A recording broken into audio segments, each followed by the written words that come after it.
तमाम विपक्षी दलों को, मैं देखिए इस मामले में मैं कांग्रेस की बात नहीं करूंगा, कांग्रेस लगातार मुख्य विपक्षी दल है, नेता प्रतिपक्ष के तौर पर राहुल गांधी जो प्रहार कर रहे हैं सब कर रहे हैं, दूसरे विषयों पर हम चर्चा कर सकते हैं, वो लगातार अड़ी हुई है। लेकिन जितने भी क्षेत्रीय दल हैं, खासतौर से जितने आपके सहयोगी हैं, किसी के साथ भी आप पूरी तरीके से मुतमईन होकर ये नहीं कह सकते कि ये अगली बार वहां नहीं जाएंगे, क्योंकि समय समय पर 17 अप्रैल को जो हुआ जी अभूतपूर्व चीज हुआ। 12 साल में ऐसा कभी नहीं हुआ था। ऐसी बुरी हार मोदी सरकार को भुगतनी पड़ी उस दिन 17 तारीख। पर जयराम जी, ये तो मैं कह रहा हूँ धीरे धीरे शनै शनै वो उसी तरफ बढ़ते चले जा रहे हैं। गजह चलती शनै ही बात सही है। धीरे धीरे उन्होंने टीएमसी को तोड़ा, उन्होंने शिवसेना को तोड़ा और कई पार्टियों को तोड़ने में लगे जब हुए। आप कहते हैं तो ये जो टूट रहे हैं इनकी कोई गलती नहीं, इनकी कोई नैतिकता नहीं है, इनका कोई मोरल नहीं है। क्या क्या वो बहलार कर उनको तोड़ रहे हैं, क्या आश्वासन दे रहे हैं। ये म्यूचुअल फंड आप तो नहीं टूटे नहीं, क्योंकि हम उनके बहकावे में नहीं आ रहे हैं, क्योंकि हमारी विचारधारा साफ है। पर ये लोग क्या कर रहे हैं, म्यूचुअल फंड के माफिक डेफर्ड बेनिफिट प्लान भी है। आज भी आपको बेनिफिट मिलेगा, बाद में भी बेनिफिट मिलेगा, क्या क्या कुछ भी कह सकते हैं ना। क्या क्या जो इंसेंटिव दे रहे हैं, मैं और कोई शब्द नहीं कहना चाहता हूं, पर ये दबाव है ना। और इनकी जांच की एजेंसियां भी हैं।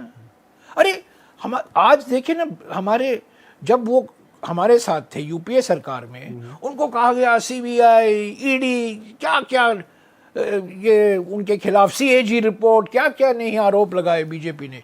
आज वो बीजेपी में शामिल हो गए, सब लोग चुप, नो केस।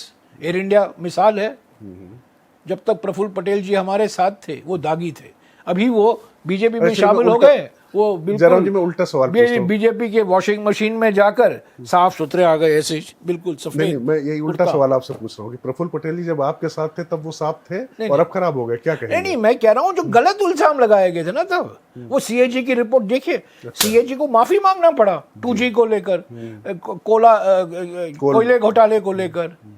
कुछ क्या साबित हुआ? वो सीएजी, ये CAG, India against corruption, Anna Hazare, ये सब एक माहौल बनाया ना। किसने माहौल बनाया? इसके सूत्रधार कौन थे? सूत्रधार तो आरएसएस और बीजेपी था। चलिए, अच्छा, आप अभी नेशनल सिटीजन पार्टी की बात कर रहे थे, जो सबसे बड़ा दूसरा दल दूसरा घटक दल बन गया इंडिया का। लेकिन एक वो एक कॉकरोच पार्टी भी आ गई थी, उसके समर्थन में भी आप लोग दिखाई पड़ रहे थे। तो इस तरीके की चीजें ठीक है। युवाओं की नाराजगी है नीट को लेकर, सीबीएसई को लेकर, इसीलिए राहुल जी ने भी, हमारे नेता राहुल गांधी जी ने भी युवा जो छात्रों की गूंज कार्यक्रम अभियान है, पहले कोटा में शुरू हुआ, अभी प्रयागराज, पटना और दिल्ली में आएगा। और जो सवाल उठा रहे हैं नीट को लेकर, सीबीएसई को लेकर, शिक्षा प्रणाली को लेकर, परीक्षा प्रणाली को लेकर, वो सवाल उठा रहे हैं। कॉकरोच पार्टी के जो कॉकरोच पार्टी को उभर कर आई अचानक सोशल मीडिया में, अभी लोग चिंतित हैं, लोगों की नाराजगी है, फ्रस्ट्रेशन है युवाओं की। यही जयराम जी मैं दरअसल समझना चाहता हूँ, क्योंकि आपको लगता नहीं कि जो मुख्य राजनीतिक दल है, जो जमीनी दल है, ये उनके ऊपर एक स्टेटमेंट है कि आप उनकी युवाओं की आवाज शायद उस तरीके से नहीं उठा पा रहे, इसलिए युवा आ रहे सामने। मैं बिल्कुल सहमत हूँ कि हमारे लोकतंत्र में जो हमारे स्तंभ है, राजनीतिक दल ही स्तंभ है।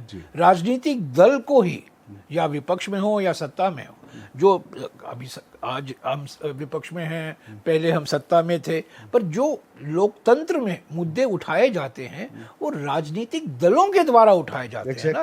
मूवमेंट आते हैं, मूवमेंट जाते हैं। जेपी मूवमेंट था, ये अन्ना हजारे ने कुछ एक मूवमेंट था।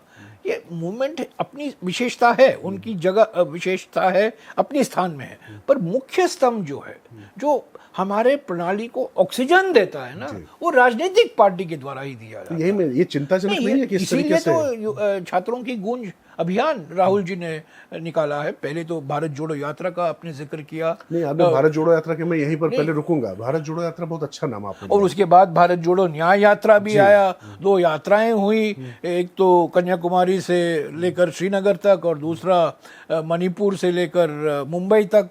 तो ये 2 यात्राएं, उसका मकसद क्या था?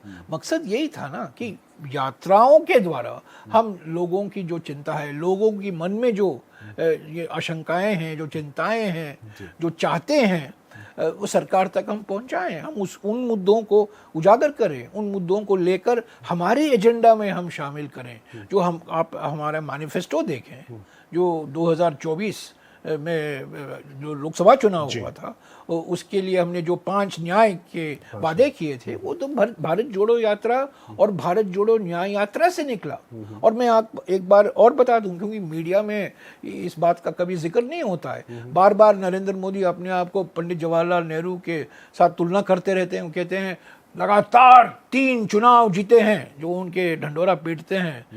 अगर आप ये वीडियो YouTube पर देख रहे हैं तो हमारे चैनल को सब्सक्राइब कर बेल आइकन दबाएं, और Facebook पर देख रहे हैं तो हमारे पेज को लाइक करें।